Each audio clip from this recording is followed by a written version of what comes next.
CNN24 সংবাদে আমি শর্মী আপনাদের স্বাগত জানাচ্ছি। চলুন দেখে নেওয়া যাক আজকের কিছু গুরুত্বপূর্ণ সংবাদ শিরোনাম। সাতকড়াকান্দিতে শিলান্যাসের ফলক ভেঙে আবার শিলান্যাস করার অভিযোগ আমিনুল হক লস্করের বিরুদ্ধে। ধলাইয়ের উন্নয়নে অতন্দ্র প্রহরীর মতো কাজ করার সংকল্প নিয়েছি বললেন বিধায়ক অমিয় কান্তি দাস।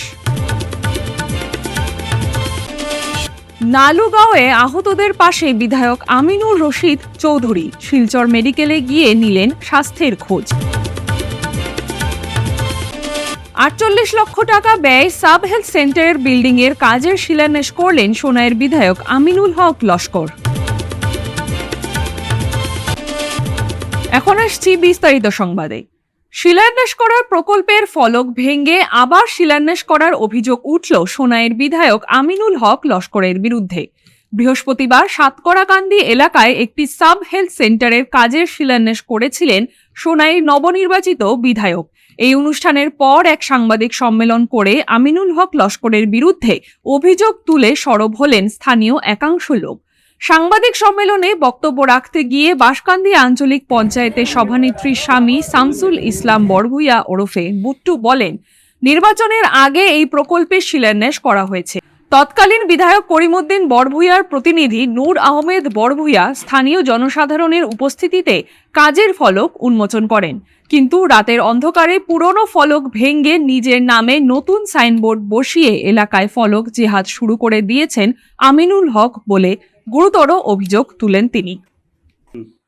আজকের ইলেকট্রনিক মিডিয়া এবং প্রিন্ট মিডিয়ার মাধ্যমে যে এইরকম যদি ফাউন্ডেশন জাদ হয়, 5 বছর পর পর একটা ইলেকশন হয়, এটা গণতান্ত্রিক পদ্ধতিতে একজন এক এক সময় জনপ্রতিনিধি নির্বাচিত হয়, কিন্তু সেই সময় নির্বাচিত প্রতিনিধি সকলকে আবার জনতায় ভোট দিয়ে নির্বাচিত করেন। যদি একজন নির্বাচিত প্রতিনিধিকে এরকম যদি সম্মানে যদি প্রতিপন্ন করা হয়, যদি এরকম যদি নিকৃষ্টতম রাজনীতি করা হয় যদি, তাহলে আগামী দিনে এটা নিয়ে আমরা প্রতিবাদ আরম্ভ করব, বৃহত্তরভাবে আন্দোলন গড়ে তুলব। কারণ হচ্ছে বিগত দিনে এই যে ফাউন্ডেশন, সেটা ডিপার্টমেন্টের সহযোগে এবং কন্ট্রাক্টরের সহযোগে ফাউন্ডেশন করা হয়েছে। আজকে কেন সেই ফাউন্ডেশনকে আবার রাতের অন্ধকারে রেখে ভেঙে ফেলে আবার নতুন ফাউন্ডেশন করা হয়েছে, সেটা আমরা জবাব চাই। যদি বিগত দিনে যে ভুল ছিল, কেন সেটা করা হয়েছিল? আর যদি ভুল ছিল, সেই দিন থেকে কেন প্রতিবাদ করা হয়েছিল না? কেন প্রতিবাদ করা হলো না? ডিপার্টমেন্ট কই ছিল? কোথায় ছিল? ডিপার্টমেন্ট বিভাগীয় কর্তৃপক্ষ কোথায় ছিল? আজকে আমরা জয়েন্ট ডিরেক্টর স্যারের সঙ্গে যোগাযোগ করেছি, আমার জেলা পরিষদ সুফিয়ান লস্কর মহাশয় যোগাযোগ করেছেন, আরও আমরা বিভাগীয় কর্তৃপক্ষের সঙ্গে যোগাযোগ করেছি। ওরা জানে, বলছে আমরা কিছুই জানি না। যদি ডিপার্টমেন্ট কিছু জানে না, কিভাবে এই ফাউন্ডেশন করা হয়? আমরা তার জবাব চাই। এইভাবে যদি এই জবরদস্তি থেকে পুরান ফাউন্ডেশনকে ভেঙে নতুনভাবে ফাউন্ডেশন করা হয়, তো এটা আমরা মনে করি নতুন করে শোনায় ফাউন্ডেশন জেহাদ আরম্ভ হয়েছে। আর যদি সেটা শুধু ফাউন্ডেশন জেহাদ নয়, আরও বিভিন্ন জেহাদ আরম্ভ হবে। তাই আমি সরকারের দৃষ্টি আকর্ষণ করছি, ডিসি মহোদয়ের দৃষ্টি আকর্ষণ করছি যে এটা উপযুক্তভাবে তদন্ত করে বিহিত ব্যবস্থা নেওয়ার জন্য আমরা কাতরভাবে আবেদন করছি। ধলাইয়ের উন্নয়নই আমার অঙ্গীকার। ধলাইয়ের উন্নয়নে অতন্দ্র প্রহরীর মতো কাজ করার সংকল্প নিয়েছি। ধলাই বিধানসভা এলাকার যাতায়াত ব্যবস্থা, স্কুল, 264টি জল সরবরাহ প্রকল্পের বর্তমান অবস্থা, অগ্রগতি এবং বিভিন্ন সমস্যা উন্নয়নের প্রতিটি প্রকল্প নির্ধারিত সময়ের মধ্যে সম্পন্ন করে মানুষের প্রত্যাশা পূরণ এবং ধলাইকে একটি আরও উন্নত ও সমৃদ্ধ বিধানসভা হিসেবে গড়ে তোলার লক্ষ্যে আমরা বদ্ধপরিকর। জনস্বার্থে উন্নয়নের এই যাত্রা অব্যাহত থাকবে, কারণ ধলাইবাসীর আস্থা উন্নয়নই সবচেয়ে বড় প্রেরণা। বৃহস্পতিবার বিজেপি পালংঘাট মণ্ডল কার্যালয়ে এক সাংবাদিক সম্মেলনে বিধায়ক অমিয় কান্তি দাস এ কথাগুলো বলেন। আগামী দিনে আমরা যারা আছি, বিধায়ক যারা আছি, আমরা আমার 3টি মণ্ডল আছে, 3টি মণ্ডলের বিশিষ্ট ব্যক্তিত্ব যারা আছেন, আমি কয়েকদিনের মধ্যে 21 তারিখের মধ্যেই এই সমস্ত যারা আছেন তাদের একটা তালিকা তৈরি করে পূর্ব সূচনা দিয়ে আমি ওনাদের বাড়িতে যাব। আমার এই জড়াই এলাকার যারা আছেন তাদের বাড়িতে যাবো, গিয়ে দলের কথা, সমাজের কথা, মাননীয় মোদীজি যে সমস্ত এই জনকল্যাণমুখী যে সমস্ত ইয়েগুলো আছে, প্রকল্পগুলো আছে, সেগুলো আমাদের কাছে আলোচনা করুন। পিএইচি এসডিও মহিলার সঙ্গে বসেছিলাম। আপনারা জানেন যে এখন পিএইচি বিভাগ যিনি পেয়েছেন উনি আমাদের এখানকার গার্জিয়ান মিনিস্টারের মাননীয় শ্রী কৃষ্ণজি পাল মহোদয়। তো উনি আছে আমার দলের যে 264টা পিএইচি আছে, কিছু কাজ মানে এখন চলছে, কিছু কাজ অলরেডি শেষ হয়ে গেছে। তো সমস্তগুলো কী অবস্থানে আছে আমরা সেই ব্যাপারে আমাদের যে বিভাগীয় আধিকারিক যারা আছেন তাদের কাছ থেকে আমি সংগ্রহ করছি। আগামী কিছুদিন পরে আমরা ওনাদের সাথে বসে সেগুলোর ব্যাপারে আরও 264টার কী পজিশন আছে সেগুলো বিস্তৃতভাবে ওনাদের কাছে তার সংগ্রহ করবো। এবং আমার যারা নির্বাচিত বিজেপি আছে, আমার দলের কার্যকর্তারা আছেন, ওনাদের সাথে আলোচনা হচ্ছে। আমরা বসেছি আলাদাভাবে সংগঠনের সাথে, এবং ওনারাও বিভিন্ন যাদের দেখবেন কী অবস্থায় আছে সেগুলো আমরা কাজ করি। আর পিডব্লিউডির সাথে আমরা বসেছি, পিডব্লিউডির বিভাগের মাধ্যমে বিভিন্ন রাস্তাঘাট যেগুলো আগামী দিনে করা আছে 5 বছরের মধ্যে সেগুলো সম্পন্ন করার প্রয়োজনীয়তা আছে। আমরা সেগুলো মানে দেখছি। গতকালে কথা হয়েছে পিডব্লিউডি বিভাগে যারা আছেন তাদের সাথে কথা হয়েছে। আমরা একটা মোটামুটি রূপরেখা তৈরি করেছি। আগামী 5 বছর কী কী সমস্যা আছে সেগুলো সমস্যা তো আবার বাড়তে থাকবে, সমস্যাগুলোকে আবার কীভাবে সুরাহা করা যায় প্রায়োরিটি ভিত্তিতে প্রাথমিকতার ভিত্তিতে কোন রাস্তা করানোর প্রয়োজন আছে। আর আমরা আগামীতে এই বিদ্যুৎ বোর্ড ইলেকট্রিক যে ডিপার্টমেন্ট আছে ওনাদের সাথে বসে আমরা এই ব্যাপারে আলোচনা করবো এবং এখানে লাইব্রেরি যারা আছেন সেগুলো সে সমস্ত বিষয় থাকে, সে সমস্ত বিষয়ে আমরা ওনাদের সাথে আলোচনা করে কীভাবে আমরা কাজগুলো অগ্রগতি করা যায়। আর আমিও জানেন আপনারা, আমিও বিদায় বিষয়ে নতুন নির্বাচিত হয়েছি। তো বিভাগীয় যারা আছেন তাদের কাছ থেকে আমি আইকে সংগ্রহ করছি। সংগ্রহ করে আগামী 6 জুলাই থেকে বাজেট অধিবেশন আছে, বাজেট অধিবেশন করবে। আমার তৈরি করতে হবে যে আমার এলাকায় কী কী কাজের প্রয়োজনীয়তা আছে। আমি সেই ব্যাপারে মাননীয় মুখ্যমন্ত্রী বিভাগীয় মন্ত্রী যারা আছেন ওনাদের সঙ্গে অবশ্যই আমি সেই ব্যাপারে আলোচনা করব, যাতে আমার দলাইকে সুন্দর বিকশিত দলাই পরিণত করা যায়, ভ্রষ্টাচার মুক্ত দলাই, নেশামুক্ত দলাই, সেই ব্যাপারে আমরা একদম মানে পুরো কাজ করে যাবো সবাই মিলে। আর সংগঠন এবং নির্বাচিত প্রতিনিধি যারা আছে আমরা সবাই মিলে কাজ করবো। আর আমি এখানে যাবো, আবার আরো কয়েকটা কার্যক্রম আছে, আজকে বিকালে কার্যক্রম ছাড়া এমনি ব্যক্তিগতভাবে কয়েকজনের সঙ্গে কথা সাথে থাকছে, সেগুলো যারা সম্পর্ক চলতে থাকবে। আর জনগণ এক লক্ষাধিক ভোট দিয়ে আমাকে বিজয়ী করেছেন।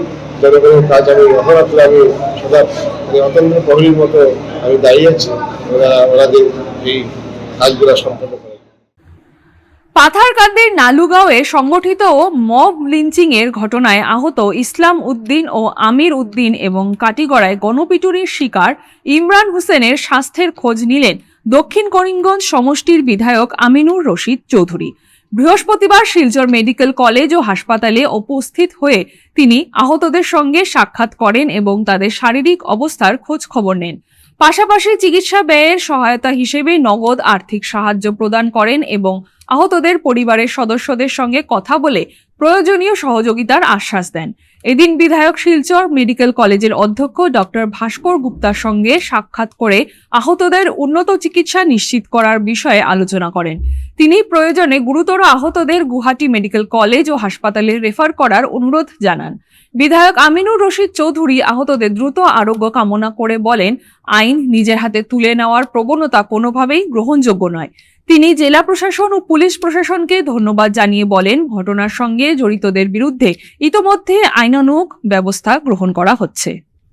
আজকে আমরা শিলচর জেলা কংগ্রেস কমিটির সম্মানিত সভাপতি সজল আচার্য মহাশয়, আমি এবং আমরা করিমগঞ্জ থেকে প্রায় 3-4 গাড়ি লোক মামবাড়ি ঘটনায় আহত যে 2 জন আমির উদ্দিন আর আরেকজনের নাম কি ইসলাম উদ্দিন এবং কাটিগড়ার ওনার নাম কিনা ইমরান হোসেন, এই 3 জনকে দেখতে আইছিলাম।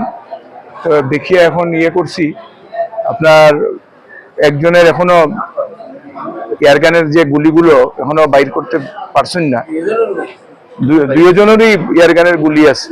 তো এটা এখন আমরা ডক্টর অন ডিউটি যারা আছে ওনার নাম কি ছিল সিদ্ধার্থ ভট্টাচার্য মহাশয়, ডক্টরের সঙ্গে আলাপ হয়েছে। তো আগামীকাল তাই একটা প্রসিডিওরের চেষ্টা করা, যদি এটা সাকসেসফুল হয়ে যায় তো ভালো কথা, আর যদি সাকসেসফুল না হয় তাহলে আমরা কইছি গুয়াহাটি GMCH রেফার করবার। সো আশা করি ওনারা এমনি সুস্থ আছেন, কোনো অসুবিধা নাই। বাকি কালকে প্রসিজিওর পরে বুঝে যাইব যে শিলচর মেডিকেল কলেজে হইব না এটা গুয়াহাটি রেফার করবো। আচ্ছা, দাদা, মানে দেখা গেছে 4-5 জন arrest হয়েছে। হুম। এর সঙ্গে আরো জড়িত আছে। হ্যাঁ, তারা তো এখন পর্যন্ত arrest হয়েছে। তারা মানে ইয়েতে আছে, অন্য ভাগলে আছে, পাইতেছে না, পুলিশে রেড করিয়া পাইতেছে না। আপনাদের মানে মূল দাবিটা কি? মূল দাবি কিছু নাই, মূল দাবি হইলো একটা জঘন্য ঘটনা এবং এটা কঠোর শাস্তি দাবি করতেছি। যারা কালপিট আছে, মেইন কালপিট ধরা হয়েছে, বাকিরা এখনো ধরা হয়েছে না। এটা ধরার লগে ডিস্ট্রিক্ট অ্যাডমিনিস্ট্রেশন, পুলিশ অ্যাডমিনিস্ট্রেশন এটার উপরে যথেষ্টভাবে সক্রিয় ভূমিকা নিতেছে এবং আমি পুলিশ অ্যাডমিনিস্ট্রেশন, ডিস্ট্রিক্ট অ্যাডমিনিস্ট্রেশনকে ধন্যবাদ জানাই যে তারা সক্রিয়তার সহিত এই সিচুয়েশনটারে কন্ট্রোল করছে। এটা একটা সেন্সিটিভ ইস্যু। সো যেটাই হয়েছে ঘটনা, দুষ্কৃতিকারীদের কোনো ধর্ম হয় না, জাত হয় না, দল হয় না, তাদের পরিচয় হইল দুষ্কৃতিকারী। আজকে যারা করছে এরা কঠোর শাস্তি হইব এবং আমি উপরওয়ালার কাছে এটাই দোয়া করি যে ওরা সুস্থ হইয়া ঘরে ফিরিয়ে যাও, এটাই কামনা করি। আমরা সবাই আজকে দেখিয়া গেছি এবং সাহায্য সহযোগিতা যারা দরকার আমি ব্যক্তিগতভাবে আমি যতটুকু পারছি সাহায্য করিয়া গেছি এবং আগামী দিনেও যদি কোনো সাহায্য সহযোগিতার উচ্চ চিকিৎসার কারণে দরকার হয় আমরা সাহায্য কর্মের প্রতিশ্রুতি দিয়ে গেছি। সোনাই ব্লক প্রাথমিক হাসপাতালের অন্তর্গত সাতকড়াকান্দি আনোয়ারপাড়ে NHM এর অধীনে 48 লক্ষ টাকা ব্যয়ে সাব হেলথ সেন্টারের বিল্ডিং এর কাজের শিলান্যাস করলেন সোনাইয়ের বিধায়ক আমিনুল হক লস্কর। বৃহস্পতিবার বিকেলে এ নিয়ে আয়োজিত অনুষ্ঠানে বক্তব্য রাখতে গিয়ে বিধায়ক আমিনুল হক জানান, এলাকার উন্নয়নের জন্য জনসাধারণ আমাকে ভোট দিয়েছেন, তাই কাজে কোনো ধরনের দুর্নীতি তিনি মানবেন না। গুণগত মানের কাজ না হলে তিনি নিজে নির্মাণ কাজগুলো ভেঙে দেবেন বলে ঠিকাদারকে কড়া হুঁশিয়ারি দেন।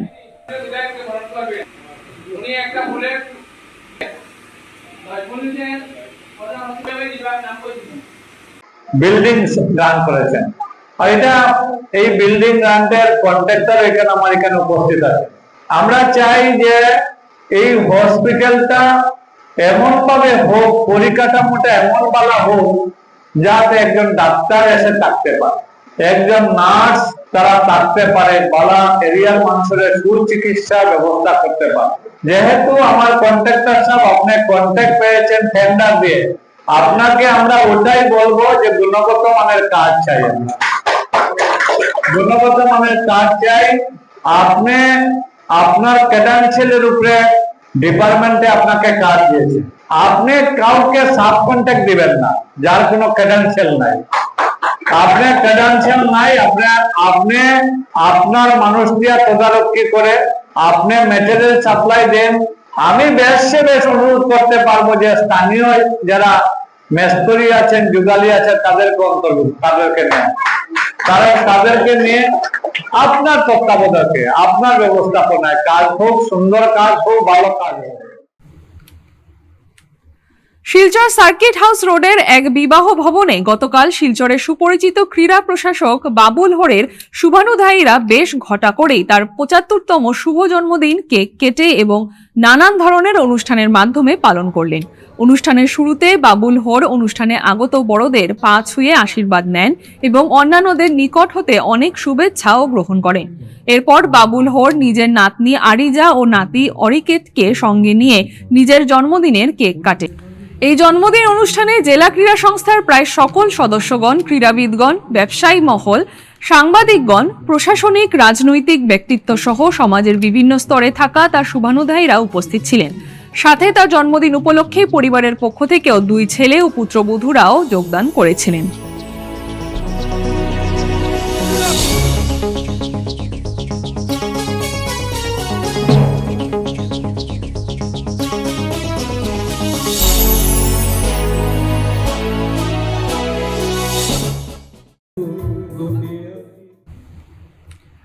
আন্তর্জাতিক খেলাধুলা দিবস উপলক্ষে আজ Lions club of Silchar valley view এর সদস্যরা ইটখোলা হিন্দি পাঠশালায় শিশুদের সাথে খেলাধুলার মাধ্যমে সময় ব্যতীত করেন এবং শেষে শিশুদের হাতে football, cricket, bat ball, bubble blower ইত্যাদি তুলে দেওয়া হয়। সাথে জুস, চকলেট, কেক ইত্যাদিও বিতরণ করা হয়। প্রজেক্ট চেয়ারপারসন দেবশ্রী চৌধুরীর প্রচেষ্টায় এই দিনটি সফলভাবে আয়োজিত হয়। ক্লাবের পক্ষে সভানেত্রী বন্দিতা ত্রিবেদী রায় স্কুল কর্তৃপক্ষকে এই সুযোগ করে দেওয়ার জন্য ধন্যবাদ জানান। তেলুগুর পক্ষ থেকে 11 জন ইন্টারন্যাশনাল প্লে ডে আমরা বিথলা হিন্দি পাঠশালা স্কুলে এসে উদযাপন করেছি। এখানের টিচার্সরা বাচ্চাদের সঙ্গে অনেক সময় আমরা টাইম স্পেন্ড করেছি। বাচ্চাদেরকে রিফ্রেশমেন্টস, খেলার জিনিস, ওদের সঙ্গে অনেক সময় খেলা করেছি, নিজের চাইল্ডহুডটাকে আরেকবার উপভোগ করেছি। তো এই প্রজেক্ট কোঅর্ডিনেটর হিসাবে লায়ন্স ক্লাবের প্রেসিডেন্ট স্যার আমি নিজে লায়ন্স ক্লাবের মেম্বার রশ্মি চৌধুরী আমাকে দেওয়া হয়েছে। সঙ্গে আমাদের প্রেসিডেন্ট ম্যাম বন্দিতা ত্রিবেদী রয়েছেন। আমি খোলা হিন্দি পাঠশালার যারা ম্যাডামরা রয়েছেন ওনাদেরকে অত্যন্ত ধন্যবাদ যে আপনারা আমাদেরকে সুযোগ করে দিয়েছেন যে আরেকবার আমরা শিশুদের সাথে মিলে নিজের যে চাইল্ডহুডটাকে আমরা রিকালেক্ট করতে পেরেছি খেলাধুলার মাধ্যমে। এর জন্য আপনাদের অনেক অনেক ধন্যবাদ এবং আমরা কথা দিচ্ছি খোলা হিন্দি পাঠশালার সাথে সর্বদাই। নিক্কন সংস্থার ও এনকে আর্ট স্টুডিওর যৌথ উদ্যোগে শিলচর গান্ধী ভবনে মাধুরী নাগ হোম চৌধুরী স্মৃতি মঞ্চে অনুষ্ঠিত হল বৈশাখ সুন্দর প্রতিযোগিতা। এতে প্রয়াত রঞ্জিত কুমার দেব স্মৃতি এনকে আর্ট স্টুডিও প্রদান করা শ্রীমান সুন্দর 2026 শিরোপা পেল শ্রেয়ান রায় ও শ্রীমতী সুন্দর দিব্যাংশী চক্রবর্তী। বিচারক ছিলেন ফ্যাশন ডিজাইনার মাধুরী গুপ্তা ও ডক্টর দেবস্মিতা নাথ। ওই দিন প্রদীপ প্রজ্বলন করে আনুষ্ঠানিকভাবে প্রতিযোগিতার শুভ সূচনা করেন উধারবন্দের বিধায়ক তথা অনুষ্ঠানের মুখ্য অতিথি রাজদীপ গোয়ালা। মুখ্য অতিথি রাজদীপ গোয়ালা তার বক্তব্যে বলেন, শিলচর সংস্কৃতি চর্চার প্রাণকেন্দ্র, পিছিয়ে নেই উধারবন্দ। নিক্কন সাংস্কৃতিক সংস্থার প্রতিটি অনুষ্ঠানে উপস্থিত থাকেন। নিক্কনের বৈশাখ সুন্দর প্রতিযোগিতা বহমান সংস্কৃতির ধারাকে অব্যাহত রেখেছে। এই প্রতিযোগিতা থেকে অনেক শিল্পী বেরিয়ে আসবে যারা উপত্যকার বাইরে দাপিয়ে বেড়াবে। ওই দিন অতিথিদের সম্মাননা প্রদান করা হয় এবং প্রয়াত মাধুরী নাগকে মরণোত্তর সম্মাননা প্রদান করা হয়। ওই দিন বক্তব্য রাখেন ডক্টর কস্তুরী হোম চৌধুরী, বিশ্বজিৎ রায় চৌধুরী, বিশ্বতোষ বিশ্বাস।